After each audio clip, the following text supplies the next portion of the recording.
Bismillahirrahmanirrahim. Assalamualaikum warahmatullahi wabarakatuh. Nama saya Muhammad Despri Haryadi, asal kelas PBSIC 2020-01. Di sini saya untuk memenuhi mata kuliah pembelajaran berbicara, saya akan membahas tema mengenai permasalahan sosial dalam masyarakat. Masalah sosial tidak hanya terjadi dewasa ini. Masalah sosial juga sudah ada sejak zaman dahulu. Masalah sosial juga tidak hanya terjadi di dalam masyarakat kita sendiri. Masalah sosial juga terjadi di seantero dunia.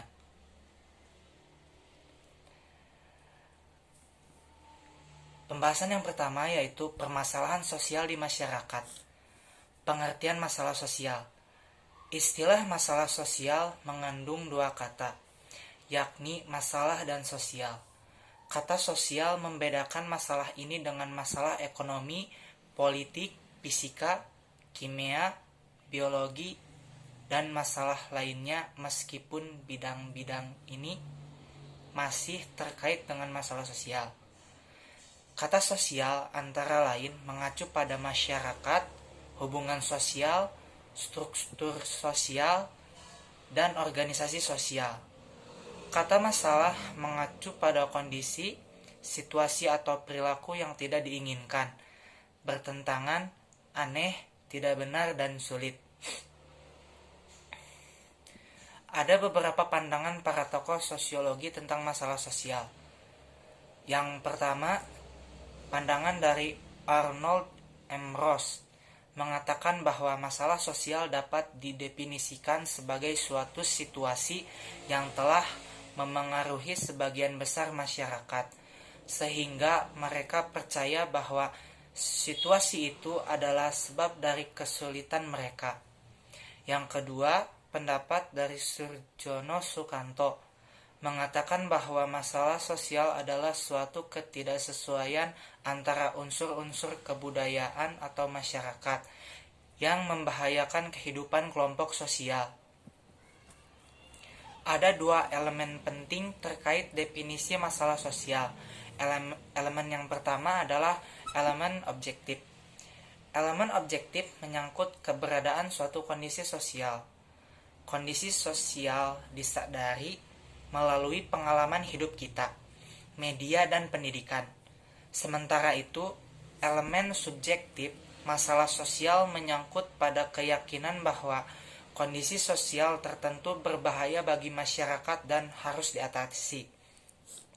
Kondisi sosial seperti itu antara lain adalah kejahatan, penyalahgunaan obat, dan polusi. Yang kedua, pembahasan dampak permasalahan sosial terhadap kehidupan publik. Kemiskinan, kriminalitas, kesenjangan sosial ekonomi, dan ketidakadilan merupakan beberapa masalah sosial yang terjadi di tengah-tengah masyarakat. Permasalahan ini berdampak pada kehidupan kita sebagai suatu bangsa yang sedang melakukan pembangunan untuk mencapai cita-cita bersama.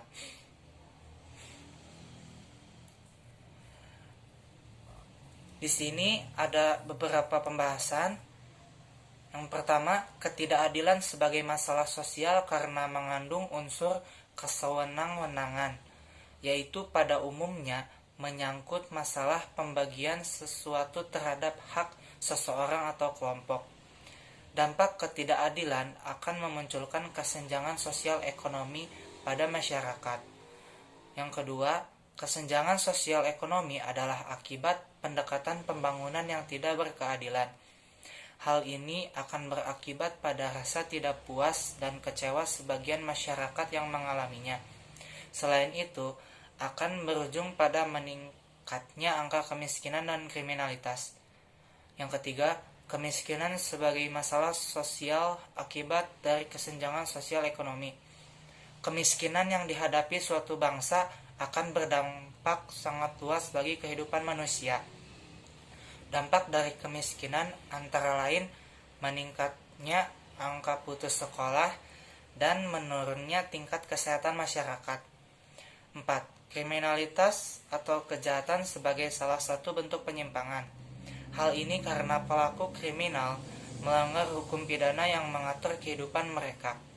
Kriminalitas ini mengakibatkan rusaknya tatanan hidup masyarakat karena ada pihak-pihak yang dirugikan, mengganggu stabilitas nasional, dan mengganggu keamanan. Selain itu, kejahatan berat seperti korupsi, terorisme, pengedaran narkoba dapat merusak serta menghancurkan eksistensi bangsa dan negara. Pembahasan yang selanjutnya yaitu pemecahan masalah sosial untuk mencapai kehidupan publik yang lebih baik. Menurut Soejono Sukanto, metode-metode atau cara-cara yang dapat digunakan untuk memecahkan masalah sosial adalah dengan metode preventif dan represif. Metode preventif, menurut Sukanto, sulit dilakukan karena harus mengetahui penyebab terjadinya permasalahan terlebih dahulu, sehingga harus dilakukan penelitian mendalam. Metode pemecahan masalah yang sering digunakan menurut Sukanto adalah metode represif, yaitu tindakan yang dilakukan setelah masalah tersebut terjadi. Upaya yang dapat dilakukan untuk mengatasi masalah sosial adalah dengan mengeluarkan berbagai kebijakan. Kebijakan adalah serangkaian tindakan yang mempunyai tujuan tertentu yang diikuti dan dilaksanakan oleh seseorang pelaku atau sekelompok pelaku guna memecahkan masalah. Agar kebijakan ini dapat bermanfaat bagi kehidupan publik, dibuatlah suatu kebijakan publik. Kebijakan publik adalah kebijakan yang dibuat oleh administrator negara atau publik. Menurut Laswell dan Kaplan, kebijakan publik adalah sesuatu program pencapaian tujuan, nilai-nilai dalam praktik-praktik tertentu. Adapun menurut Wall, kebijakan publik adalah sejumlah aktivitas pemerintah untuk memecahkan masalah di masyarakat, baik secara langsung maupun melalui berbagai lembaga yang mempengaruhi kehidupan masyarakat. Berbagai kebijakan publik yang dikeluarkan oleh pemerintah Indonesia untuk mengatasi masalah sosial antara lain Program Keluarga Harapan (PKH), Kartu Keluarga Sehat (KKS), Kartu Indonesia Sejahtera (KIS), dan Kartu Indonesia Pintar (KIP). Kebijakan-kebijakan tersebut dikeluarkan guna memecahkan masalah sosial kemiskinan dan kesenjangan sosial ekonomi masyarakat. Adapun untuk memecahkan masalah sosial kriminalitas, pemerintah mengeluarkan Undang-Undang Hukum Pidana. Berikut beberapa contoh kasus yang terjadi di masyarakat dan beberapa pemecahan masalahnya. Yang pertama, konflik realistis antara buruh dengan pemilik usaha. Akar permasalahannya yang menyebabkan terjadinya konflik adalah kekecewaan individu atau kelompok terhadap sistem hubungan kerja antara karyawan dengan perusahaan ketika tuntutan buruh tidak terpenuhi. Pemecahan masalahnya antara lain sebagai berikut. Yang pertama, melalui kompromi. Dalam bahasa Inggris, compromise, yaitu masing-masing pihak dapat mengurangi tuntutannya sehingga tercapai penyelesaiannya. Berkompromi atau bermusyawarah sehingga kedua belah pihak mengerti dan paham akan kepentingan masing-masing. Yang kedua, melalui arbitrase. Dalam bahasa Inggris, arbitration, yaitu penyelesaian dilakukan dengan bantuan pihak ketiga. Kementerian Tenaga Kerja ditunjuk selaku badan yang memiliki kedudukan tertinggi. Keputusan dari pihak ketiga harus disepakati oleh kedua belah pihak yang bertikai. Lalu, masalah yang kedua adalah masalah narkoba, narkotika, dan obat terlarang. Masalah narkoba ini belum kunjung tuntas. Penyalahgunaan obat-obat terlarang seperti ini banyak terjadi pada kaum muda atau remaja karena perkembangan emosi mereka masih belum stabil dan cenderung ingin mencoba hal-hal baru.